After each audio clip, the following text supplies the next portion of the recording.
పవిత్ర పుణ్యక్షేత్రమైన అమరావతి కృష్ణానది తీరాన హనుమత్ నగర్లో కొలువైన శ్రీ అభయాంజనేయ స్వామివారి దేవస్థానంలో హనుమత్ జయంతి సందర్భంగా స్వామివారికి పంచామృత అభిషేకాలు జరిపి భక్తులకు దర్శన భాగ్యం కల్పించారు. అదేవిధంగా హనుమత్ నగర్లో ఉన్న సాయిబాబా దేవాలయంలో హనుమాన్ పారాయణం, హనుమాన్ చాలీసా, ఆంజనేయ స్వామి భక్తులు అత్యంత వైభవంగా నిర్వహించారు. హనుమాన్ జయంతి సందర్భంగా హనుమాన్ దేవాలయాలు తెల్లవారుజామున నుండి భక్తులు అధిక సంఖ్యలో పాల్గొన్నారు.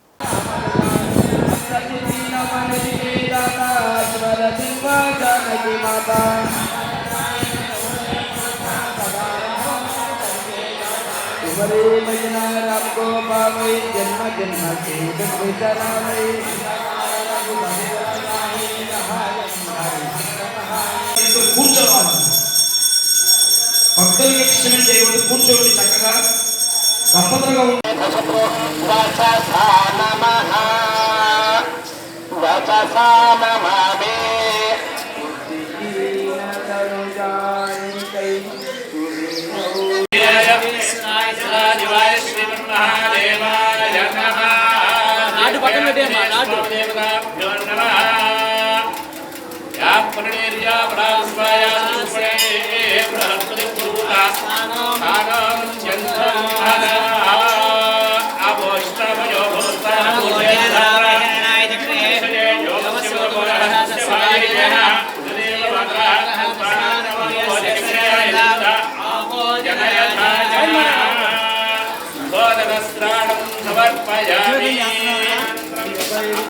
పల్నాడు జిల్లా ఎస్పీ మల్లికా గార్గ్ అమరావతి మండల ప్రజల పోలీసులు వారికి సహకరించాలని, పల్నాడు జిల్లాకు మంచి పేరు రావాలని సూచించారు. ఎలాంటి అవాంఛనీయ సంఘటనలు జరిగినా చట్టపరమైన చర్యలు తీసుకుంటామని, అమరావతి రేపు 4వ తారీఖు ఎన్నికల కౌంటింగ్ రోజు ఎవరు బయట తిరగొద్దని, బాణాసంచా కాల్చవద్దని, ర్యాలీలు నిర్వహించొద్దని ప్రజలకి సూచనలు ఇచ్చారు. 4వ తారీఖు ఎవరు రోడ్ల మీద తిరగకుండా ఇంట్లోనే ఉంటే టీవీలు చూసుకుంటూ రోడ్ల మీదకు రావద్దని, ఏమన్నా అల్లర్లు జరిగితే వాళ్లకు రౌడీ షీట్ ఓపెన్ చేస్తామని, 2 లక్షల రూపాయలు జరిమానా విధిస్తామని చెప్పారు. చాలా ఇన్సిడెంట్స్ జరిగినాయి అండ్ మన district wide Macherla, Narasaraopet, so మళ్ళా మన పల్నాడు పేరు చాలా ఖరాబ్ అయింది ఇప్పుడు కదా. అందరూ అగ్రీ చేస్తారా? చేస్తున్నారు. ఇప్పుడు పల్నాడు వరల్డ్ ఫేమస్ అయింది, ఇండియాలో అందరికీ తెలుసు పల్నాడు. అది what is this place Palnadu. నాకు ఫోన్ చేసి అడుగుతున్నారు వాట్ ఈస్ పల్నాడు, ఇక్కడ ఏం జరుగుతుంది. యాజ్ ఇఫ్ ఇది 1980sలో, అది 50 years బ్యాక్ అట్లా బీహార్, యూపీలో సిచ్యువేషన్ ఉండేది, అట్లా సిచ్యువేషన్ ఇప్పుడు ఇక్కడ వచ్చింది. ఈ ప్రజలు బయటే ఇంత ఐరన్ రాడ్స్ తీసుకొని తిరుగుతున్నారు, కొట్లాడుతున్నారు, అట్లా ఒక సిచ్యువేషన్ ఇప్పుడు వచ్చింది. అండ్ ఎలక్షన్ కమిషన్కి నోటీసులు వచ్చింది. ఎలక్షన్ కమిషన్ చాలా గట్టిగా యాక్షన్ కూడా తీసుకోవడం జరిగింది. సో ఇప్పుడు మనం ఏం చేయాలి, ఇది మనం ఆలోచించుకోవాలి. ఇప్పుడు 4th నాడు మన కౌంటింగ్ జరుగుతుంది. 4th కౌంటింగ్ జరిగినప్పుడు మళ్ళీ ఇక్కడ కూడా జరిగితే, మళ్ళీ ఏదో ఇష్యూ జరిగిందే, మన పల్నాడు పేరు ఫ్యూచర్ కోసం, ఫర్ ఎవర్ కోసం మొత్తం ఖరాబ్ అవుతుంది. ఇప్పుడు ఇక్కడ పీస్ఫుల్గా జరిగితే, మనం ప్రాపర్గా ఏం గొడవ లేకుండా చేస్తే అందరూ మర్చిపోతారు. ఓకే, ఒకసారి జరిగింది అట్లా, ఇది పల్నాడు గురించి ఏం లేదు, అట్లా ఒకసారి మేబీ ఇట్లా సిచ్యువేషన్ ఉండేది, అప్పుడు జరిగి ఉండవచ్చు. బట్ మళ్ళీ జరిగితే మన అందరి కోసం చాలా బాధ ఉంటుంది. మీరు చూడండి ఎంతమంది ఫోర్స్ ఇక్కడ ఉన్నారు, ఎంతమంది సిఆర్పిఎఫ్, సిఏపిఎఫ్, ఇంతమంది ఎక్కడా లేదు. ఓన్లీ పల్నాడుకి ఇంత ఫోర్స్ ఇవ్వడం జరిగింది. ఎందుకు? ఇక్కడ నమ్మకం లేదు, ఏం జరగవచ్చు, ఏదైనా జరగవచ్చు అట్లా అనుకుంటున్నారు అందరూ. ఇప్పుడు అందరూ కొంతమంది లైక్ బెట్టింగ్ చేస్తున్నారు కదా, ఏ పార్టీ గెలుస్తుంది చేస్తున్నారు కదా కొంతమంది. అట్లా ఇంకొక బెట్టింగ్ జరుగుతుంది. పల్నాడులో శాంతి భద్రత ఉందా, కొట్లాడటం ఉంటుందా? 4th తర్వాత ఎట్లా ఉంటుంది? ఇక్కడ మళ్ళీ లా అండ్ ఆర్డర్ ఫెయిలియర్ ఉంటుందా, ఆర్ పీస్ఫుల్గా జరగవచ్చు? ఇది కూడా ఒక బెట్టింగ్ జరుగుతుంది. సో ఇప్పుడు మీ చేతిలో ఉంది, మీకు పల్నాడు పేరు ఎట్లా కావాలి, పల్నాడు పేరు మంచి పేరు కావాలి, పల్నాడుకి చెడ్డ పేరు కావాలి, ఇది అన్నీ మీ చేతిలో ఉంది. సో ఇప్పుడు మీరు చూడండి మన ఎలక్షన్లో 160 కేసెస్ రిజిస్టర్ అయినాయి పల్నాడు డిస్ట్రిక్ట్లో 160. అండ్ సెకండ్ డిస్ట్రిక్ట్ ఏముంది అక్కడ ఎన్ని కేసెస్ జరిగినాయి 70, అంటే హాఫ్ కంటే కూడా తక్కువ. సో ఎంత డిఫరెన్స్ ఉంది, పల్నాడు ఎంత ఖరాబ్ అయింది ఇది ఆలోచించండి ఒకసారి. అండ్ మనం ఎంతమందికి అరెస్ట్ చేసాము 1200 persons, 1200 1300 personsకి అరెస్ట్ చేయడం జరిగింది ఇప్పుడు రీసెంట్లీ లాస్ట్ 10 daysలో. అది చాలా పెద్ద నంబర్. ఇంతమందికి ఒక ఫుల్ డిస్ట్రిక్ట్ 5-6 monthsలో కూడా ఇంతమంది అరెస్ట్ చేయరు. అండ్ ఇక్కడ 10 daysలో ఇంతమందికి అరెస్ట్ చేయడం జరిగింది. అండ్ వాళ్ళది ఇప్పుడు ఏం పరిస్థితి ఉంది చూడండి, చాలామంది జైలుకి పోయారు. ఇప్పుడు నర్సరావుపేట జైల్లో కూడా ప్లేస్ కూడా లేదు. ఇప్పుడు జైలు పంపించాలంటే రాజమండ్రి పంపించాలి, అట్లా అయింది. మన జైలులో కూడా ప్లేస్ లేదు ఇప్పుడు. దాని తర్వాత వాళ్ళు ఎవరు కేసులో ఇన్వాల్వ్ అయ్యారు అందరిది రౌడీ షీట్ ఓపెన్ చేయడం జరిగింది. రౌడీ షీటర్స్ ఇప్పుడు ఒక సింగిల్ కేసులో కూడా రౌడీ షీట్ మనం ఓపెన్ చేస్తున్నాము. ఎందుకు? బికాజ్ ఇది political violence, political writing cases చాలా సీరియస్ ఉంటాయి. దానిలో ఒక్కసారి కూడా మనం పార్టిసిపేట్ చేస్తే దానికి కూడా రౌడీ షీట్ నేను ఓపెన్ చేయవచ్చు. అండ్ అందరికీ నేను ఓపెన్ చేస్తున్నాను. క్లియర్ ఇన్స్ట్రక్షన్స్ ఉన్నాయి మనకి, దాని అట్లా మనం చేయాలి. ఇప్పుడు ఎంతోమంది ఇప్పుడు ఆ ఒక్క రోజు 2 రోజు ఇట్లాంటి సిలీ ఇష్యూస్లో పార్టిసిపేట్ చేసిన వల్ల వాళ్ళు ఇప్పుడు రౌడీ అయ్యారు.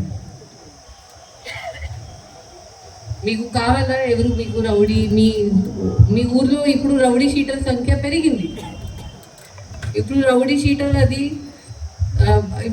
షీటర్స్కి చాలా ప్రాబ్లం వస్తాయి. క్రిమినల్ రికార్డ్ ఉంటే చాలా ప్రాబ్లం వస్తుంది. ఇప్పుడు ఎవరికి జాబ్ కావాలంటే పోలీస్ వెరిఫికేషన్ చేస్తారు కదా, పోలీస్ని అడుగుతారు వాళ్ళ మీద కేసు ఉందా లేదా అట్లా. ఇప్పుడు కేసు ఉన్న వల్ల జాబ్ ఎవరు యాక్సెప్ట్ చేయరు. మీరు ఒప్పుకుంటారా? మీ దగ్గర ఒక క్రిమినల్ ఒక రౌడీ మీ దగ్గర పని చేయడానికి వస్తే మీరు యాక్సెప్ట్ చేస్తారా? ఎంతమంది చేస్తారు? చేయరు కదా. ఎంతమంది నాన్ రౌడీస్ ఉంటే నేను రౌడీకి ఎందుకు నా దగ్గర తీసుకోను. సో ఇప్పుడు వాళ్ళ భవిష్యత్తు ఏమైంది? ఇప్పుడు కోర్టు చుట్టూ తిరగాలి అందరూ, లాయర్కి ఎంతో డబ్బు ఇవ్వాలి. చాలామంది ఆ డబ్బు మేబీ సంపాదించి సేఫ్గా పెట్టి ఉండొచ్చు. పిల్లలు మ్యారేజ్ అప్పుడు యూజ్ చేస్తాము, ఎడ్యుకేషన్ అప్పుడు యూజ్ చేస్తాము, మెడికల్ ఇష్యూస్ అప్పుడు యూజ్ చేస్తాము. ఇప్పుడు మొత్తం డబ్బు ఎవరికి ఇవ్వాలి? లాయర్కి ఇవ్వాలి. అండ్ ఇట్లాంటి కేసు నుంచి రావడానికి ఇయర్స్ పడతాయి. అండ్ ఇప్పుడు సత్తెనపల్లిలో పోలీసులు ఫ్లాగ్ మార్చ్, స్థానిక పోలీసులు కేంద్ర బలగాలతో ఫ్లాగ్ మార్చ్, చెక్ పోస్ట్ నుంచి తాలూకా సెంటర్ వరకు పోలీస్ మార్చ్ పాల్గొన్న కలెక్టర్ బాలాజీ, ఎస్పీ మల్లికా గార్గ్ హింసాత్మక సంఘటనలు చోటు చేసుకోకుండా బందోబస్తు ఏర్పాటు.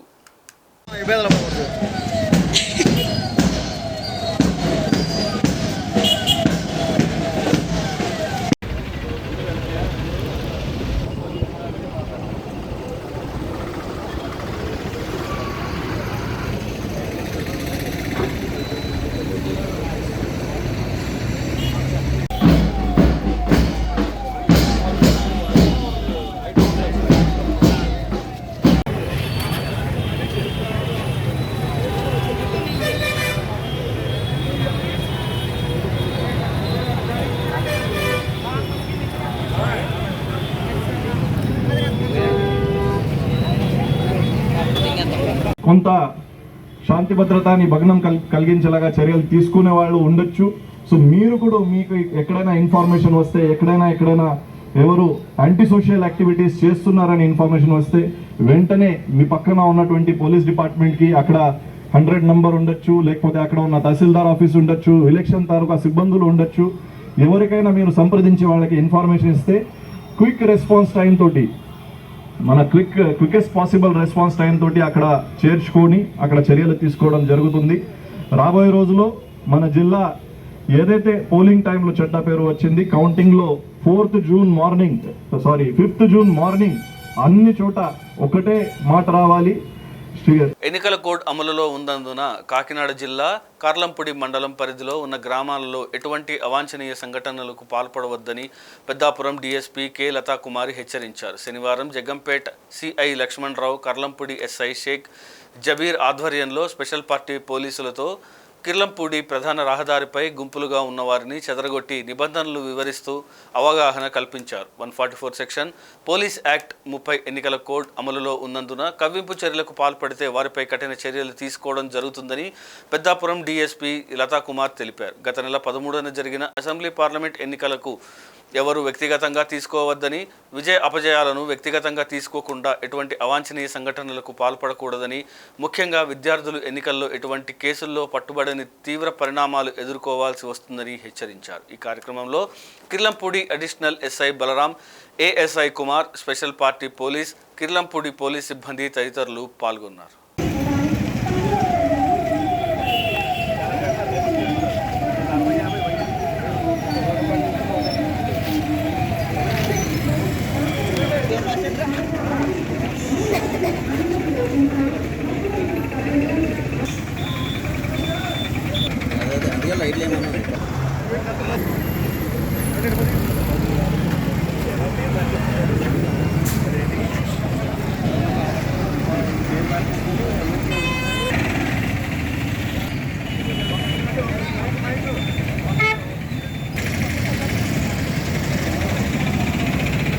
మూడు అంచెల వ్యవస్థతో ఉన్నటువంటి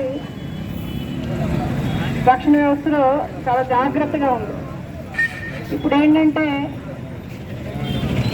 ఓటింగ్ అయిపోయిన తర్వాత కౌంటింగ్కి మధ్యలో ఉన్నటువంటి సమయంలో కొంత భావోద్వేగ పార్టీల వైజ్ అయితేనేమి, కులాల వైజ్ అయితేనేమి, ఒక 2 నెలల నుంచి మా కిర్లంపూడి పోలీసు వారు ఎలక్షన్ కేసులకు సంబంధించి అందరినీ అవాయిడ్ చేస్తూ చాలా వరకు మీటింగ్లు అవన్నీ కండక్ట్ చేసినప్పటికీ కూడాను కిర్లంపూడిలో కేసులు రిజిస్టర్ అయ్యాయి, ఎలక్షన్ కేసులు. ఇంకా నెక్స్ట్ రాబోయేటటువంటి 4-5 సంవత్సరాల పాటు ఆ కేసులకు సంబంధించి అందులో ఉన్నటువంటి వాళ్ళందరూ కూడా కొంచెం ఇబ్బంది పడతారు. అలాంటిది ఏమీ లేకుండా ఈవెన్ నెక్స్ట్ జరగబోయేటటువంటి కౌంటింగ్ ఉంది, కౌంటింగ్ రిజల్ట్ ఇదంతా కూడాను అది సాధారణంగా జరిగిపోయేది. మీరు ఇప్పటికి ఎన్నోసార్లు ఎలక్షన్లో ఓటేసి ఉంటారు, రిజల్ట్స్ వచ్చి ఉంటాయి, సంబరాలు జరిగి ఉంటాయి, అదేవిధంగా పార్టీలు మారుతాయి, గవర్నమెంట్లు మారుతుంటాయి. అది భారత రాజ్యాంగ వ్యవస్థలో, భారత ప్రజాస్వామ్య వ్యవస్థలో అది సర్వసాధారణం. దాన్ని మనందరం కూడాను నార్మల్గా తీసుకోవాలి, అంతే తప్పిస్తే దాన్ని వ్యక్తిగతంగా తీసుకోవాల్సిన అవసరం లేదని మనకి మా పోలీస్ శాఖ వారు తెలియజేస్తున్నారు. సో ఇంకొక 2-3 రోజుల్లో మనకి రిజల్ట్స్ వస్తున్నటువంటి నేపథ్యంలో 4వ తేదీన ఎలక్షన్ రిజల్ట్స్ వచ్చినా కూడా 5-6 వరకు కూడా ఎంసీసీ కోడ్ ఉంటుంది. సో కలెక్టర్ గారు ఇచ్చేటటువంటి 114 ఉత్తర్వులు, అదేవిధంగా మా పోలీసు వారు ఇచ్చేటటువంటి 30 పోలీస్ యాక్ట్, ఈ 2 కూడా అమల్లో ఉంటాయి. కాబట్టి చాలా జాగ్రత్తగా ఉండి ఎలాంటి ర్యాలీలు కానీ అట్లాంటి దేంట్లో మీరు ఎవరు కూడా పార్టిసిపేట్ చేయకూడదు. అసలు ర్యాలీలకు అనుమతి లేదు. అట్లాంటి ర్యాలీలు ఒకవేళ అనధికారంగా తీసినా కూడాను దయచేసి మీరు కానీ మీ పిల్లలు కానీ ఎవరు కూడా పార్టిసిపేట్ చేయొద్దు. మళ్ళీ కేసులు రిజిస్టర్ చేయబడతాయి. అదేవిధంగా జయాపజయాలన్నీ కూడాను మనం చాలా స్పోర్టివ్గా తీసుకొని దానికి అనుగుణంగా మనం ముందుకెళ్ళిపోవాలి తప్పిస్తే ఎవరు దాన్ని వ్యక్తిగతంగా తీసుకొని కక్షపూరితమైనటువంటి చర్యలకు ఎవరు కూడా లోన్ కావద్దని మా కాకినాడ జిల్లా ఎస్పీ గారు తెలియజేస్తున్నారు. సో దానికి అనుగుణంగానే మీ అందరినీ అవేర్ చేయాల్సిన బట్టి ఇవాళ మా కిర్లంపూడి ఎస్ఐ గారి ఆధ్వర్యంలో ఇది కండక్ట్ చేయడం జరిగింది. ముఖ్యంగా అతి ముఖ్యంగా స్టూడెంట్స్ అనే వాళ్ళు ఎవ్వరు కూడాను సత్తెనపల్లి పట్టణంలో పోలీస్ ఫ్లాగ్ మార్చ్ కవాతులో పాల్గొన్న కలెక్టర్ శ్రీకేష్ బాలాజీ, ఎస్పీ మల్లికా గార్గ్, కేంద్ర రాష్ట్ర పోలీస్ బలగాలు, చెక్పోస్ట్ నుండి తాలూకా సెంటర్ వరకు పోలీస్ కవాత్. కలెక్టర్ శ్రీకేష్ బాలాజీ, రిజల్ట్స్ ఎలా వచ్చినా ప్రశాంతంగా ఉండాలి, ప్రజా తీర్పు స్వీకరించాలి, గొడవలు అల్లర్లు చేయకూడదు, విజయోత్సవాలు ర్యాలీలు చేయడానికి అనుమతులు లేవు, క్రాకర్స్ కాల్చడానికి కూడా అనుమతులు లేవు. ఆవేశంతో ఉద్దేశంతో చర్యలు తీసుకునే వాళ్ళు ఉంటే ఆ సమాచారం పోలీసులకు ఇవ్వండి. సమాచారం ఇస్తే త్వరగా రెస్పాన్స్ ఉంటుంది. 5వ తారీఖు ఉదయం ప్రశాంతంగా కౌంటింగ్ జరిగిందని రావాలి. ఏ పార్టీ వారైనా తప్పు చేస్తే చర్యలు ఉండాలి. రిజల్ట్స్ వచ్చిన వాళ్ళని వదిలేయటం, రాని వాళ్ళని చర్య తీసుకోవటం ఉండకూడదు. పోలీసులు అందరినీ సమానంగా చూడాలి. పోలీస్ యాక్షన్ తీసుకుంటుంది, లాఠీ చార్జ్ చేస్తుంది.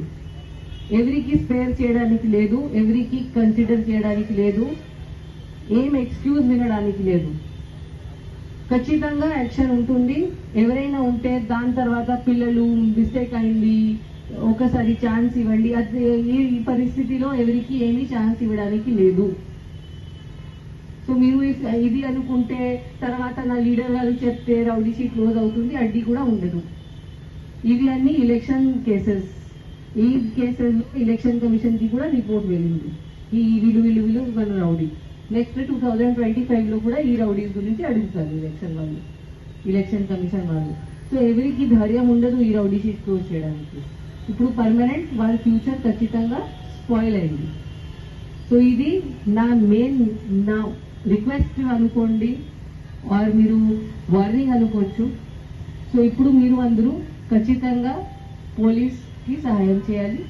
పోలీస్ ఇప్పుడు ఏమేమి డైరెక్షన్ ఇస్తుంది అది మీ అందరి బెనిఫిట్ కోసం. మన పల్నాడు జిల్లాలో కూడా ఇలాంటి ఫ్లాగ్ మార్చెస్ కండక్ట్ చేయడము, ఒక డిస్ట్రిక్ట్ కలెక్టర్ కాకుండా డిస్ట్రిక్ట్ మ్యాజిస్ట్రేట్ గా ఈ యాక్టివిటీలో పాల్గొనడము, ఇది మన అందరి కోసం ఒక రకంగా చూస్తే దురదృష్టకరం. బట్ ఏది జరిగినా కూడా కనీసం ఇప్పుడు ఇది ఒక మన పోల్ డే కానీ పోస్ట్ పోల్ వైలెన్స్ మన జిల్లాలో జరిగింది. దానికి రాబోయే రోజులు 4వ తేదీకి మనకి కౌంటింగ్ ఉంది. 4వ తేదీ తర్వాత కూడా కౌంటింగ్ అయిన తర్వాత కూడా ఒక వారం వరకు ఎక్కడ కూడా శాంతి భద్రతకి మనము ఎక్కడ కూడా భగ్నం కలగకుండా అందరూ కలిసికట్టుగా ఉంటాము. పల్నాడు ప్రజలు అందరూ, ప్రజల్లో ఉన్నటువంటి అందరూ, ఏదైతే పార్టీ కార్యకర్తలు, పార్టీ క్యాండిడేట్స్ అందరూ కూడా మనము ఒక మెసేజ్ ఇవ్వాల్సిన అవసరం ఉంది. ఎట్టి పరిస్థితుల్లో ప్రజలు ఇచ్చిన తీర్పుకి. తూర్పుగోదావరి జిల్లా దేవరపల్లి మండలం బందపురం హైవే ఫ్లైఓవర్ వద్ద లారీని ఢీకొన్న కావేరీ ప్రైవేట్ ట్రావెల్స్ బస్సు 2 డ్రైవర్తో సహా 12 మందికి గాయాలు. హైదరాబాద్ నుండి భువనేశ్వర్కు 40 మంది ప్రయాణికులతో బయలుదేరిన బస్సు దేవరపల్లి వద్ద తెల్లవారుజామున ఆగి ఉన్న సిమెంట్ లారీని తప్పించబోయి ఢీకొట్టిన వైనం. ఈ ప్రమాదంలో గాయపడిన వారిని 108 వాహనంలో గోపాలపురం ప్రాథమిక ఆరోగ్య కేంద్రానికి తరలించిన దేవరపల్లి పోలీసులు. డ్రైవర్ పరిస్థితి విషమంగా ఉండడంతో రాజమండ్రి ఆసుపత్రికి తరలించడం జరిగింది. ప్రమాదంపై విచారణ చేపట్టిన దేవరపల్లి పోలీసులు.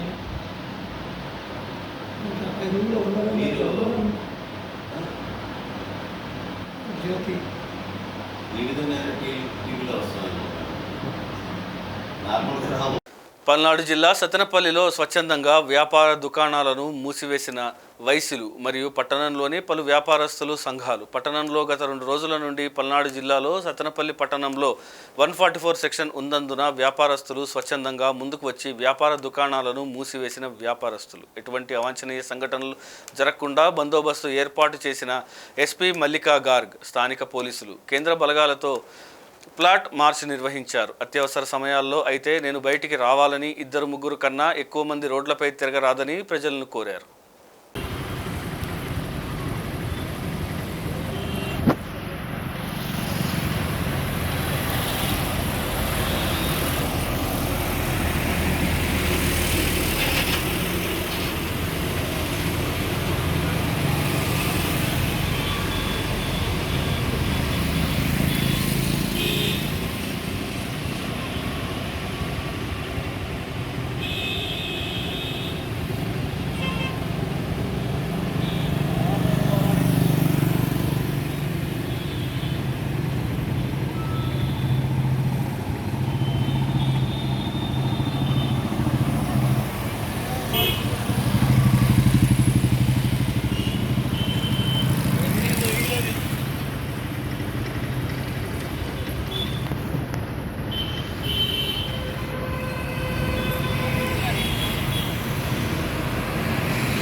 పంపించమన్నారు అంకుల్.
జిల్లా స్వచ్ఛందంగా మూసి సత్తనపల్లి